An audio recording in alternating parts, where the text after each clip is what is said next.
All right, we're back. Sunday night pick'em every week before the market opens. Start your weeks in the blues. You know how we do. Here we go. We're looking at GU. We're looking at GBP USD.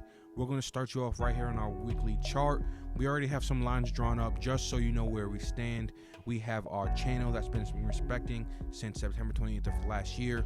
We do have a bullish market, although we did get 5 weeks pretty much of straight bears. We're back to having a really, I would say, a strong bullish candle coming in, and we have our zones marked up every 1,000 from 37 to 39, with our mid zones marked in between at every 500. We got some other lines down here, these purple ones. What these are, I'm just gonna do some quick back testing for you today. I'm going to show you what supply and demand is, so you can see why I put my box where I do. That is not, a random place on the chart, and I'm just kind of hoping there is some, formula behind it. But the way that supply and demand could be explained, it can be explained a lot of ways actually. It just symbolizes when the bank enters the market. As retail traders, our dollars don't really have any effect on the overall direction on the market. So what I like to do is I like to make these demand zones, specifically on GU. Supply does go down. I like to wait for the demand zones, and I place my entries to ride with the bank. You can think about it as if you had siblings, and every time that you wanted to go somewhere, your brother wanted to just ride with you. Just take the ride with the bank. It's easier that way.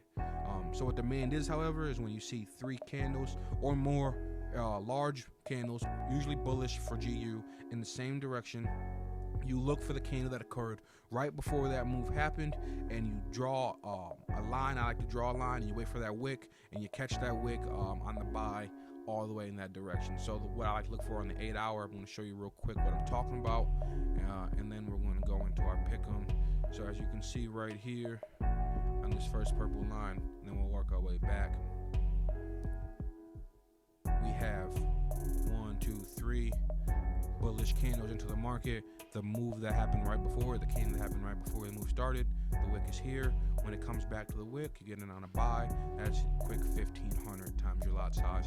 Now you're going to go back a little bit further. We have 1, 2, 3, 4, 5, 6 really strong bullish candles in the market. The bearish candle that happened right before it. This one you would have had to wait a little bit longer for, but if you're patient, this is why you're patient in the market. You waited. You now caught this wick when it came back to it, and now that wick actually ended up going all the way to 42,000. So you do that 35 to 42 is 7,000 times whatever you want to wager for it. But whatever that, with that being said, you're gonna go back a little bit further. You can see we have 1, 2, 3, 4, 5 really strong bullish candles in the market. The candlestick that happened right before it, and you can see the wick is here. You can see this one came back down kind of very close to it, didn't come right down to it. I'd consider that close enough for me, because remember guys, we're not predicting the market, we are just reacting to it. We are just using previous market positions to accurately assume future market positions, and the market does like to repeat itself. This I would consider close enough to be considered repeating itself, and I would call that, and that's another 2,000 times whatever you want to go with that. However, if he's like, oh, this guy, he thinks he's 100% right, no one's 100% right in the market. The market will get you, especially if you're blind. So the market will get you, and the formula doesn't work 100% of the time. You have 1, 2, 3 bullish candles. The candlestick that happened right before it. If you waited, and for some reason you've seen this really strong bearish candle, and you wanted to press buy, then you pressed buy, you would have gotten stopped out immediately.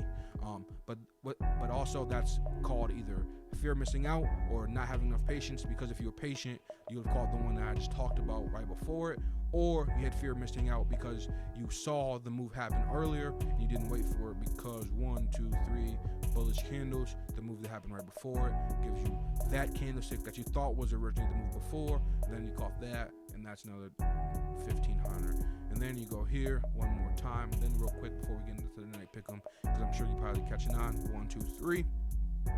You got the move that happened right before it when it came back to it, which is right here. We still would have had a pretty good entry.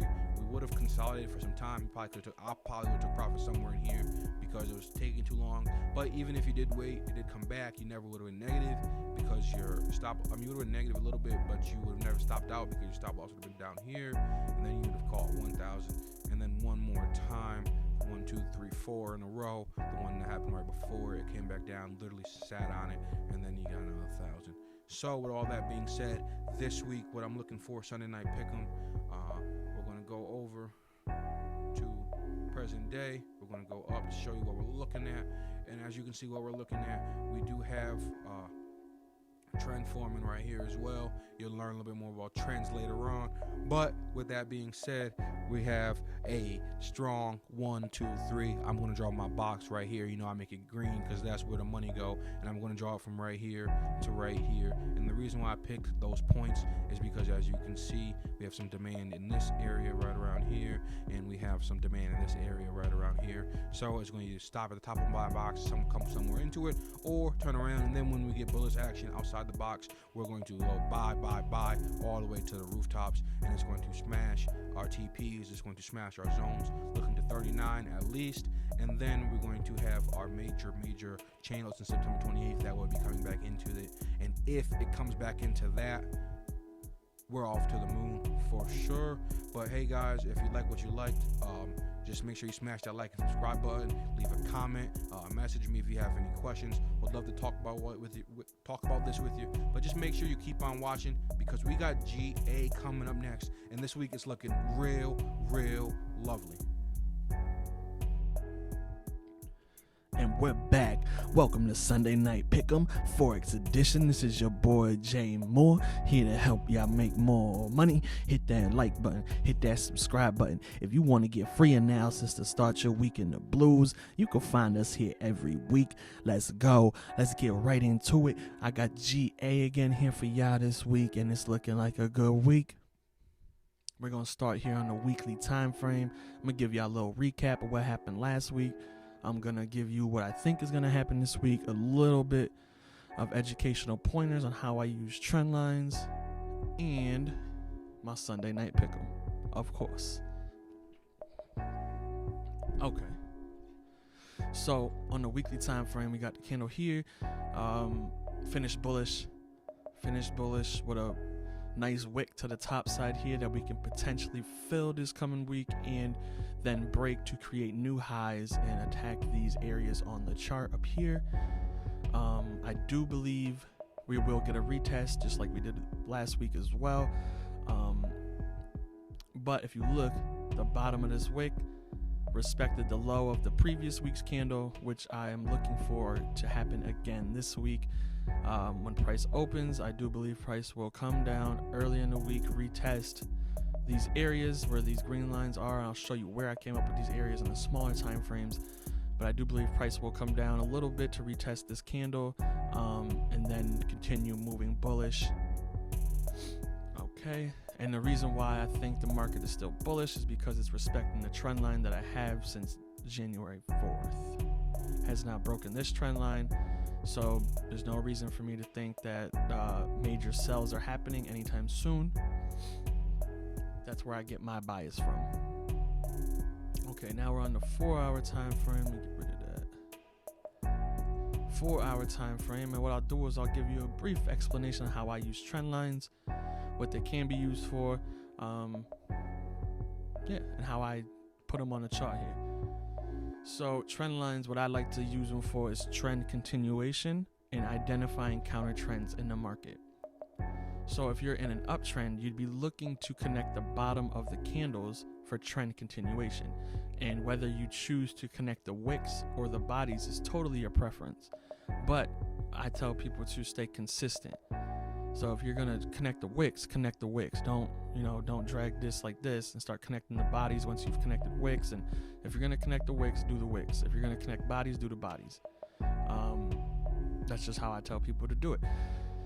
And what you're looking for is just trend continuation, right? So if it's trend continuation and you're in an uptrend, you'd be looking for higher lows, right? You want to connect the higher lows. If you're in a downtrend, you'd be wanting to connect the lower highs.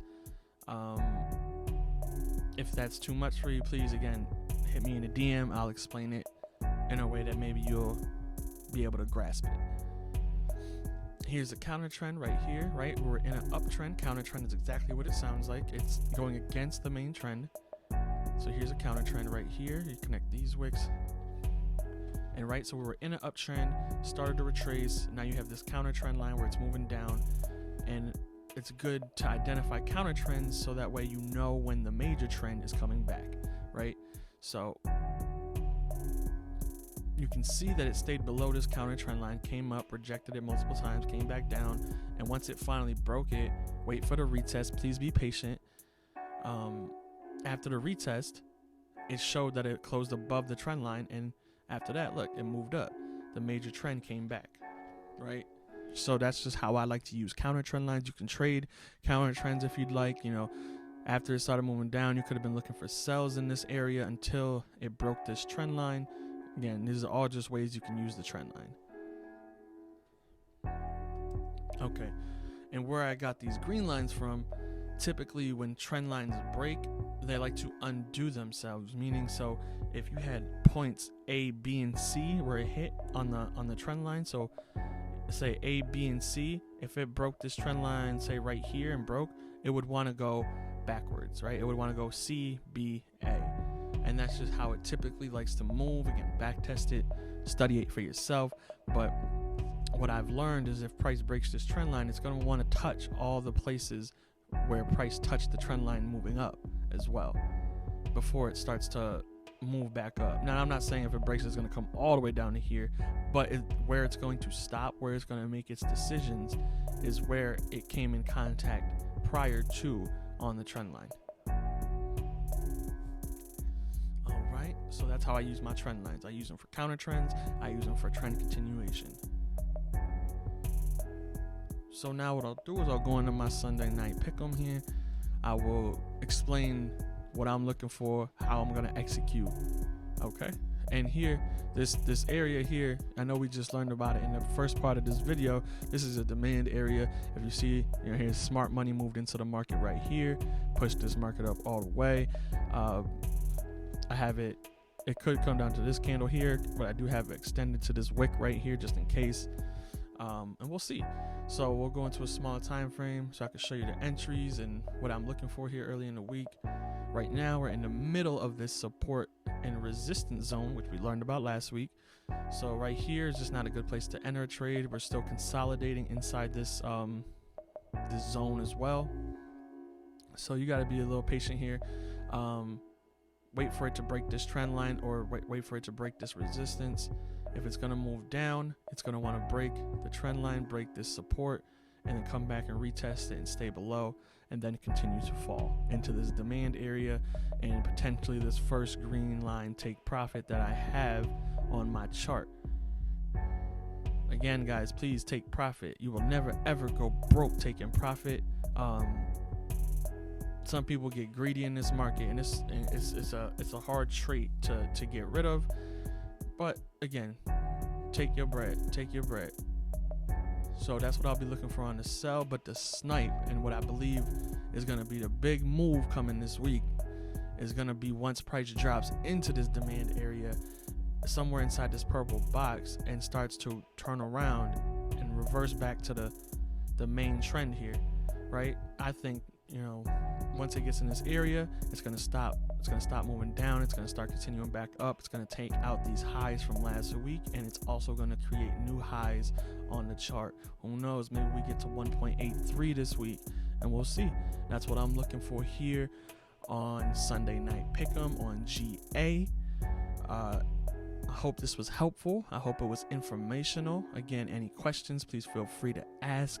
Thank y'all for watching. This is To The Moon Trading. Follow me on Instagram at jmore15, which is also in the description below. Please take all trades at your own risk. We are not financial advisors. This is an informational channel. If you like the content, hit and like that subscribe button. It's free, just like our analysis. Hope y'all have a blessed week. Hope y'all make some money this week. Happy Easter. And let's get this money.